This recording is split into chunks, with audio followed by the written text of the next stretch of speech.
ഒരു കാട്ടിൽ ചാൾസ് എന്ന പേരുള്ള ഒരു സിംഹം ഉണ്ടായിരുന്നു.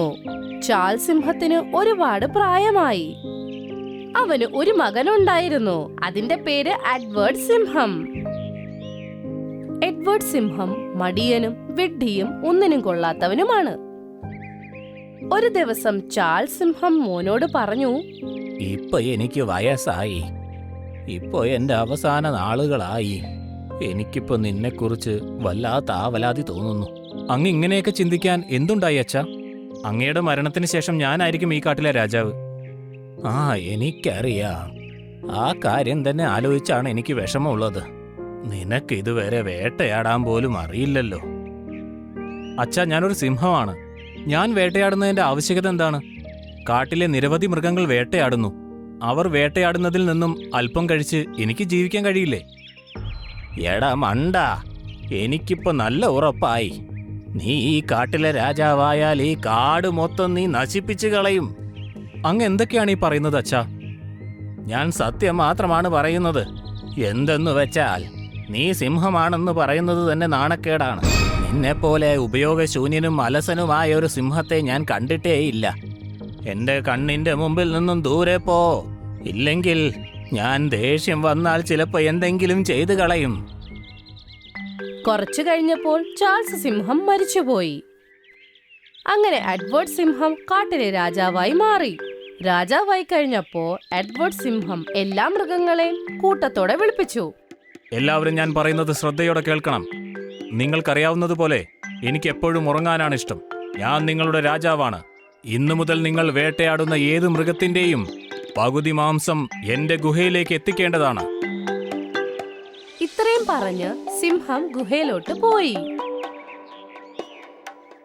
എല്ലാ മൃഗങ്ങളും ദേഷ്യപ്പെട്ട് അവിടെ നിന്ന് പോയി. ആ സംഭവത്തിന് ശേഷം പതിവുതായിരുന്നു. കുറച്ചു ദിവസം കഴിഞ്ഞ് 2 ചീറ്റപ്പുലികൾ വഴക്കുണ്ടാക്കി ഒരു മാംസ കഷ്ണവും കൊണ്ട് സിംഹത്തിന്റെ മുമ്പിലെത്തി. മഹാരാജൻ, ഞാൻ വളരെ പ്രയാസപ്പെട്ട് ഒരു മാനിനെ വേട്ടയാടിയിരിക്കുകയാണ്. പക്ഷെ ഇവൻ എന്റെ ഇരയെ എന്നിൽ നിന്ന് മോഷ്ടിച്ചു. ഇല്ല മഹാരാജൻ, ഇവൻ നുണ പറയുകയാണ്. ഞാൻ ഒരു വേട്ടമൃഗത്തെയും മോഷ്ടിച്ചിട്ടില്ല. ഈ കയ്യിലുള്ള മാംസം എന്റേതാണ്. ഇത് ഞാൻ വേട്ടയാടിയതാണ്. മഹാരാജൻ, അങ്ങ് തന്നെ ഒരു തീരുമാനം എടുക്കണം. നിങ്ങൾ രണ്ടുപേരും എന്നെ ഉറക്കത്തിൽ നിന്ന് ഉണർത്തി. നിങ്ങൾക്ക് രണ്ടുപേർക്കും ഈ മാംസം ഇവിടെ ഉപേക്ഷിച്ചിട്ട് പോവാം. ഇനി ഈ മാംസം എന്റേതാണ്. ഇതാണ് എന്റെ തീരുമാനം. പറയൂ, എങ്ങനെയുണ്ടായിരുന്നു എന്റെ തീരുമാനം? സിംഹം പറഞ്ഞത് കേട്ട് 2 ചീറ്റപ്പുലികൾക്ക് ദേഷ്യം വന്ന് ആ ഗുഹയിൽ നിന്നും ഇറങ്ങിയങ്ങ് പോയി. ഇതിനും നല്ലത് ആ മാംസം നമുക്ക് രണ്ടുപേർക്കും വീതം വെച്ച് കഴിക്കുകയായിരുന്നു. നീ പറഞ്ഞത് ശരിയാ. ഈ രാജാവ് രണ്ടുപേരെയും പറ്റിച്ചു. എനിക്ക് തോന്നുന്നത് അവൻ വെറും മടിയനാണെന്നാണ്. എന്നാൽ ഇപ്പൊ തോന്നുന്നത് മടിയനോടൊപ്പം അവൻ വിഡ്ഢിയമാണെന്നാണ്. അങ്ങനെ സമയം കടന്നുപോയി. ഒരു ദിവസം ക്ലേറോ കുറുക്കൻ സ്വന്തം ഭർത്താവിനോട് പറഞ്ഞു, ഇനി എത്ര നാളാണ് ഇങ്ങനെ തന്നെ നടക്കുന്നത്? നീ എന്താണ് പറഞ്ഞു വരുന്നത്? ഇത് തന്നെ, നമ്മൾ പോയി വേട്ടയാടണം. വേട്ടയാടി കൊണ്ടുവരുന്നതിന്റെ പാതി രാജാവിന് വേണം. ഞാൻ ദാ പറഞ്ഞേക്കാം, വേട്ടയാടി കൊണ്ടുവരുന്നതിന്റെ ഒരു പങ്ക് പോലും രാജാവിന് കൊടുക്കില്ല. അങ്ങനെ പറയരുത്. അദ്ദേഹം കാട്ടിലെ രാജാവല്ലേ. ഇതെങ്ങാനും അദ്ദേഹം കേട്ടുകഴിഞ്ഞാ പിന്നെ നമ്മുടെ രണ്ടുപേരുടെയും ജീവൻ ബാക്കി വെച്ചേക്കില്ല. അവൻ നമ്മളെ എന്ത് ചെയ്യൂന്നാ? ആ ഗുഹയിൽ നിന്ന് ഒന്ന് ഇറങ്ങാൻ തന്നെ ഭയങ്കര മടിയാ. പിന്നെയാ സിംഹത്തിന്റെ പേരിന് പോലും നാണക്കേടാണവൻ. നിനക്ക് നിന്റെ പങ്ക് കൊടുക്കണമെങ്കിൽ കൊടുത്തോ, ഞാൻ എന്തായാലും കൊടുക്കില്ല. ക്ലേറോ കുറുക്കനും ഭർത്താവും സംസാരിക്കുന്നതൊക്കെ ജാക്ക് ആന കേട്ടുകൊണ്ടേയിരിക്കായിരുന്നു. ജാക്ക് ആന പണ്ട് ചാൾസ് സിംഹത്തിന്റെ ഉപദേശകനായിരുന്നു. ജാക്ക് ആന എഡ്വേർഡ് സിംഹത്തിന്റെ ഗുഹയിൽ പോയി പറഞ്ഞു, ഇതൊന്നും അത്ര ശരിയല്ല മഹാരാജൻ. ഇത് ഇങ്ങനെ തുടർന്നു പോയാൽ പ്രജകൾക്ക് അങ്ങയോടുള്ള ഭയം തീരും. നോക്ക്, നിങ്ങൾ എന്റെ പിതാവിന്റെ ഉപദേശകനായിരിക്കാം, പക്ഷെ എന്റെ അല്ല. എന്നെ ഉപദേശിക്കുന്നത് നിർത്തിയിട്ട് ഇവിടെ നിന്ന് പോകൂ. എനിക്ക് ഉറക്കം വരുന്നു. മഹാരാജൻ, നിങ്ങളൊരു സിംഹമാണെന്ന കാര്യം മറക്കരുത്. സിംഹം സ്വയം ഇര തേടി കഴിക്കുകയാ പതിവ്. അല്ലാതെ മറ്റൊരാളുടെ ഇരയെ കഴിക്കാൻ സിംഹം തയ്യാറാവില്ല. നീ ഇവിടുന്ന് പോകുന്നോ ഇല്ലയോ? മഹാരാജൻ, ഞാൻ പറയുന്നത് മനസ്സിലാക്കൂ. അങ്ങ് ഈ രീതി തന്നെ തുടരുകയാണെങ്കിൽ ആ ദിവസം വിദൂരമല്ല. ഈ കാട്ടിലെ കുഞ്ഞെലി പോലും അങ്ങയോട് ധിക്കാരത്തോടെ സംസാരിക്കും. സിംഹവർഗം കുപ്രസിദ്ധരാകും. നീ എന്താണ് പറഞ്ഞു വരുന്നത്? എന്റെ ആഗ്രഹം അങ്ങൊരു സിംഹമായി മാറണം. അങ്ങയുടെ ഈ അലസമായ മനോഭാവം മാറ്റിയില്ലെങ്കിൽ മറ്റു കാട്ടിലുള്ള സിംഹങ്ങൾ ഈ കാട് പിടിച്ചെടുത്തു ഭരിക്കും. അതൊരു നല്ല കാര്യമല്ലേ? ഞാൻ അവരോട് ഉടമ്പടി ഉണ്ടാക്കും. എന്നിട്ട് സമാധാനമായിട്ട് ഇരുന്നുറങ്ങുകയും സൗജന്യമായിട്ട് ഭക്ഷണം കഴിക്കുകയും ചെയ്യും. ജാക്കാന ദേഷ്യം വന്ന് പല്ലു ഇറമ്പിക്കൊണ്ട് അവിടെ നിന്ന് ഇറങ്ങിപ്പോയി. കുറച്ചു കഴിഞ്ഞപ്പോ എഡ്വേർഡിനോടുള്ള പേടി എല്ലാവർക്കും മാറി. ഇപ്പൊ ഒരു മൃഗവും വേട്ടയാടി കൊണ്ടുവരുന്നതിന്റെ പങ്ക് കൊടുക്കാറില്ല. വിശപ്പിന്റെ വിളി എഡ്വേർഡ് സിംഹത്തിനെ ഗുഹയുടെ പുറത്തിറക്കാൻ കാരണമാക്കി. ഒരു ദിവസം കഴുതപ്പുലി മാനിനെ വേട്ടയാടി കൊണ്ടുവന്ന മാംസം തിന്നുകയായിരുന്നു. അവിടെ എഡ്വേർഡ് സിംഹം അപ്പോഴേക്കും എത്തി. ഏയ് കഴുതപ്പുലി, അല്ല നീ എന്റെ ഉത്തരവ് കേട്ടില്ലേ? എന്നിട്ട് എന്തുകൊണ്ടാണ് നീ എന്റെ പങ്ക് ഗുഹയിലേക്ക് എത്തിക്കാത്തത്? അബദ്ധം പറ്റിപ്പോയി മഹാരാജൻ. ഞാൻ പിന്നീട് മാംസം എത്തിച്ചേക്കാം. ഇപ്പോൾ ഇവിടെ നിന്ന് പോകൂ. നിനക്കുള്ള ശിക്ഷ എന്തെന്നാൽ ഈ മുഴുവൻ മാംസവും ഞാൻ ഭക്ഷിക്കും. എഡ്വേർഡ് ആ മാംസ ഇറച്ചിയും കൊണ്ട് അങ്ങ് അവിടെ നിന്ന് പോയി. ഈ മടിയനായ രാജാവിന് എന്റെ ഇരയെ തിന്നുമ്പോൾ നാണക്കേട് തോന്നുന്നില്ലേ? ഏതെങ്കിലും ഒരു ദിവസം അവൻ ഉറങ്ങിക്കിടക്കുമ്പോൾ അവൻ ആക്രമിച്ചു കൊല്ലും. കാട്ടിലെ എല്ലാ മൃഗങ്ങൾക്കും അതൊരു ആശ്വാസമാവും. അവനെ തീർക്കണം.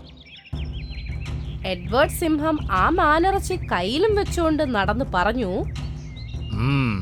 ഈ മാനിറച്ചി ഞാൻ കുളത്തിന്റെ കരയിലിരുന്നു കൊണ്ട് കഴിക്കും. ഭക്ഷണം കഴിച്ചു കഴിഞ്ഞാൽ കുറച്ച് വെള്ളം കുടിക്കണം. അല്ലെങ്കിൽ പിന്നെ ദിവസങ്ങളോളം ഞാൻ ദാഹിച്ച് കഴിയേണ്ടി വരും. എഡ്വേർഡ് സിംഹം കുളത്തിന്റെ അടുത്ത് മാംസ ഇറച്ചി കഴിക്കാൻ പോവുകയായിരുന്നു. അപ്പോഴേക്കും മാനിറച്ചി നേരെ കുളത്തിലങ്ങ് വീണു.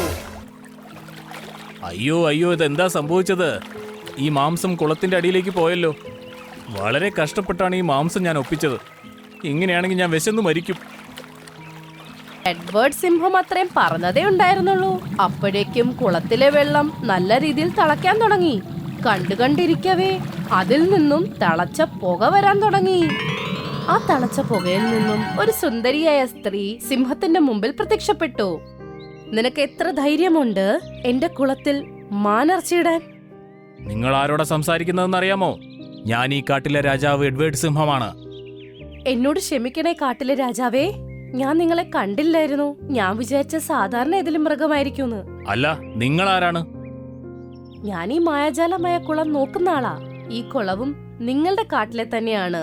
അതുകൊണ്ട് നിങ്ങൾ എന്റെ രാജാവും കൂടെയാണ്. അങ്ങനെയെങ്കിൽ നിങ്ങൾ ഈ രാജാവിന്റെ ഉത്തരവ് പാലിക്കുക. എന്റെ മാംസം എനിക്ക് തിരിച്ചു തരൂ. എനിക്ക് വല്ലാത്ത വിശപ്പും ദാഹവുമുണ്ട്.